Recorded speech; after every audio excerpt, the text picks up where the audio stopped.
قدرتی تاریخی مقام کو محفوظ رکھا جا سکے۔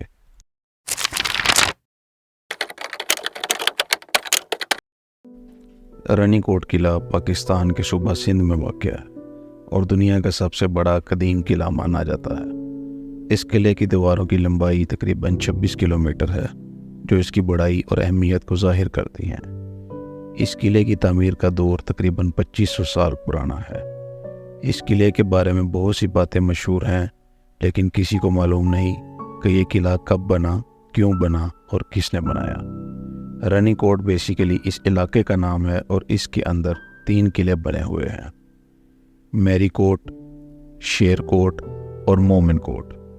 رانی کوٹ قلعہ کی معماری کا مخصوص انداز اور دیواروں کی نقش و نگاری اس کی خصوصیات میں شامل ہے۔ اس قلعے کے اندرونی حصے میں مختلف بناؤ اور حصوں کی نمائندگیاں موجود ہیں، جو کہ مختلف حکومتوں کے دوران تعمیر کی گئیں۔ رانی کوٹ قلعہ قدرتی حسن، اس کی بڑائی اور قدیمیت کے باعث پاکستان کے تاریخی مقامات میں سب سے خصوصی اور دلچسپ مقامات میں سے ایک ہے۔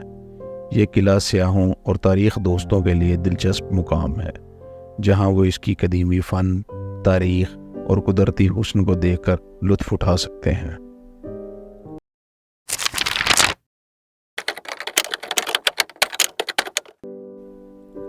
کٹاس راج مندر جنوبی ایشیا کے سب سے قدیم اور اہم ہندو اور بدھ مقامات میں سے ایک ہے، جس کی تاریخ کئی ہزار سال سے زیادہ قدیم ہے۔ کٹاس راج مندر پاکستان کے صوبہ پنجاب کے شہر چکوال کے قریب واقع ہے اور یہ بدھ اور ہندو دونوں مذاہب کا اہم مقام ہے۔ مندر کی تعمیر کی تاریخ قدیم ہے اور اسے چکوال شہر کی گوبت راجہ کے زمانے سے منسلک کیا جاتا ہے۔ مندر کے قریب پانی کا ایک تالاب بھی پایا جاتا ہے، جس کا نام کٹاس راج تالاب ہے، جس کے بارے میں کہا جاتا ہے کہ شیو جی، جو کہ ہندوؤں کے دیوتا تھے، جب ان کی بیوی کا انتقال ہوا تو وہ روئے تھے، جس سے ان کی آنکھوں سے 2 آنسو گرے اور جہاں وہ آنسو گرے وہاں تالاب بن گئے، ایک اجمیر میں پشکر کے مقام پر اور دوسرا یہاں کٹاس میں۔ ہندو مذہب کے مطابق اس تالاب میں نہانے سے سارے گناہ دھل جاتے ہیں۔ ہر سال یہاں 2 بار پوری دنیا سے ہندو یاتری آتے ہیں اور اپنی مذہبی رسومات ادا کرتے ہیں۔ کٹاس راج وہ مقام ہے جس کا مشہور مہابھارت میں ذکر ہے، جو کورو اور پانڈو کے درمیان ہوئی تھی۔ مندر کی معماری زیبائی بھی دلچسپی کی بات ہے، جو قدیم اوقات کی فنی مہارتوں کو مظاہر دیتی ہے۔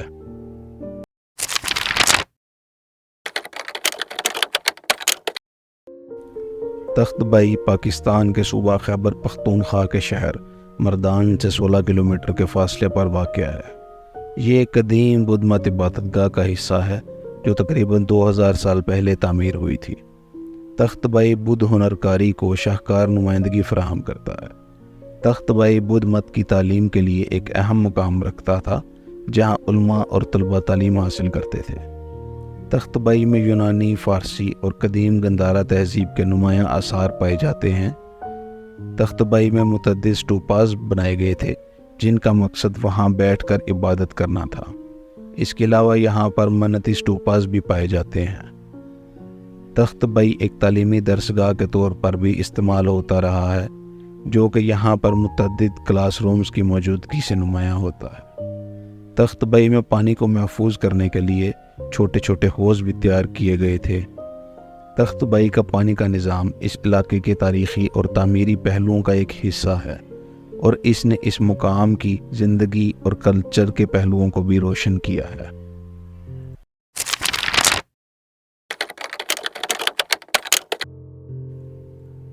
مکلی قبرستان دنیا کے سب سے بڑے اور دلچسپ قبرستانوں میں سے ایک ہے، جو سندھ کے شہر ٹٹھا کے قریب واقع ہے۔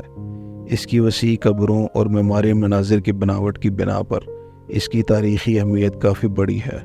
مکلی قبرستان کو 1981 میں یونیسکو کی ثقافتی وراثت فہرست میں شامل کیا گیا، جس نے اس کی ثقافتی اور تاریخی اہمیت کو تسلیم کیا۔ مکلی قبرستان میں مختلف معماری اندازات کے دلائل ملتے ہیں، جو مختلف ادوار اور فرقوں کی موجودگی کی عکاسی کرتے ہیں، مثلاً اسلامی، پارسی اور ہندو معماری اثرات۔ جام نظام الدین دوم اور ان کے بیٹے مبارک خان کی قبر مکلی قبرستان کی معماری کی ایک بہترین نمائندہ ہے۔ اس کی خوبصورت ٹائل کاری اور تفصیلی تشکیل اپنی مثال آپ ہیں۔ مکلی قبرستان میں کئی صوفیوں اور روحانی رہنماؤں کی قبر موجود ہے، جس کی وجہ سے یہ روحانیت کے پیروکاروں کے لیے اہم زیارتی مقام ہے۔ چوکھنڈی قبریں جو ریتی پتھر کی خوبکاری سے سجائی ہوتی ہیں، سندھ کی خصوصیات کی یادگار ہیں جو مکلی میں بھی دیکھی جا سکتی ہیں۔ مکلی قبرستان مختلف علاقوں کی خصوصیات کی تصویر دیتا ہے جو مختلف ادوار کے تعلقات کو ظاہر کرتی ہیں، اور اس کے زمینی تنظیم بھی بہت دلچسپ ہے۔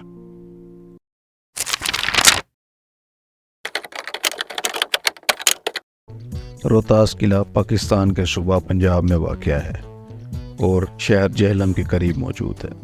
روہتاس قلعہ کی تعمیر 16ویں صدی میں شیر شاہ سوری نے کروائی تھی۔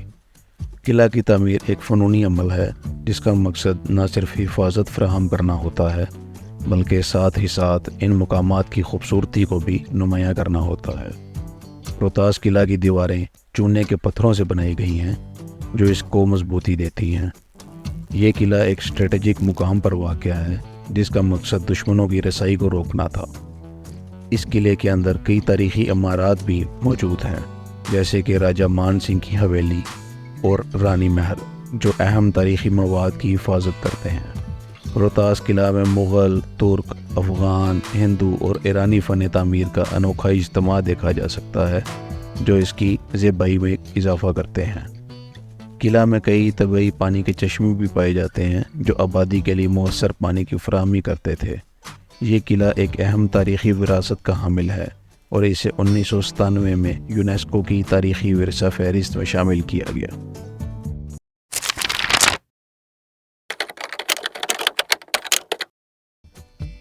ہڑپا پاکستان کے صوبہ پنجاب میں واقع ایک مقام ہے جو انڈس ویلی کی قدیم تاریخ کا حصہ تھا۔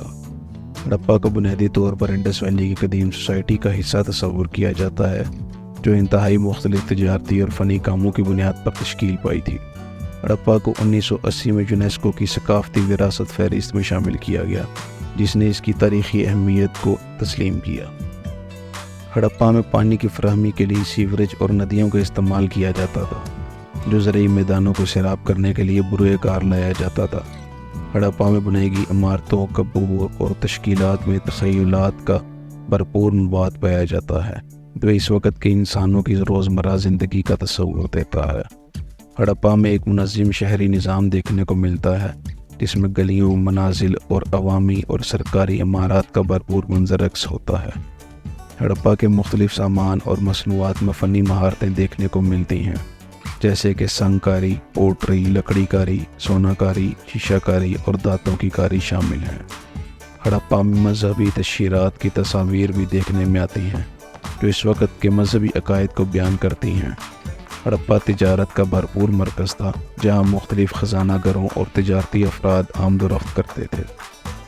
ہڑپا کے بارے میں زیادہ معلومات حاصل کرنے کی خاطر موجودہ تحقیقات جاری ہیں جو اس مقام کی تاریخی اور سماجی وراثت کو سمجھنے میں مدد فراہم کر رہی ہیں۔